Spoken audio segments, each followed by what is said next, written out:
മുല്ലപ്പള്ളിയിലെ മദ്യനിർമ്മാണ കമ്പനിയിൽ നിന്ന് സംഭാവന വാങ്ങിയെന്ന ആരോപണത്തിൽ ബി.ജെ.പി നേതാവ് സി കൃഷ്ണകുമാറിന് വക്കീൽ നോട്ടീസ് അയച്ച് സിപിഐഎം പാലക്കാട് ജില്ലാ സെക്രട്ടറി എൻ സുരേഷ് ബാബുവാണ് നോട്ടീസ് അയച്ചത്. പ്രസ്താവന പിൻവലിച്ച് ഖേദം പ്രകടിപ്പിക്കണമെന്നാണ് നോട്ടീസിൽ പറയുന്നത്. ശ്രീജിത്ത് ശ്രീകുമാരൻ വിശദാംശങ്ങളുമായി. ശ്രീജിത്ത്, ഈ ആരോപണത്തിലാണ് ഇപ്പോൾ സിപിഐഎം നിയമ നടപടിയിലേക്ക് കടന്നിരിക്കുന്നത്. എന്താണ് ഈ നോട്ടീസിൽ ആവശ്യമായി പറഞ്ഞിരിക്കുന്ന കാര്യം?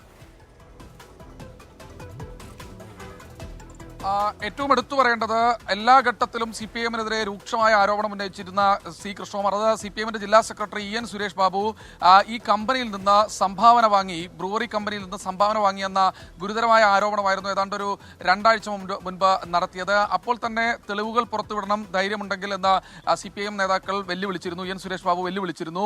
എന്തായാലും അല്ലെങ്കിൽ നിയമ നടപടിയിലേക്ക് കടക്കുമെന്ന് അറിയിച്ചിരുന്നു. എന്തായാലും കഴിഞ്ഞ ദിവസം 2 ദിവസം മുൻപാണ് ഇത്തരത്തിലൊരു വക്കീൽ നോട്ടീസായി അയച്ചിരിക്കുന്നത്. സി കൃഷ്ണകുമാറിന് അഭിഭാഷകൻ മുഖേന വക്കീൽ നോട്ടീസ് അയച്ചു.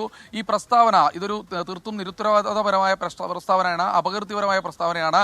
ഈ പ്രസ്താവന പിൻവലിച്ച സി കൃഷ്ണകുമാർ ഖേദം പ്രകടിപ്പിക്കണം, അല്ലെങ്കിൽ തുടർ നിയമ നടപടികളിലേക്ക് കടക്കുമെന്നാണ് CPIM ജില്ലാ അധ്യക്ഷൻ അറിയിച്ചിട്ടുള്ളത് ഈ വക്കീൽ നോട്ടീസിൽ. ശരി, ശ്രീജിത്ത് ശ്രീകുമാരനാണ് വിശദാംശങ്ങൾ നൽകിയത് പാലക്കാട്ട് നിന്നും.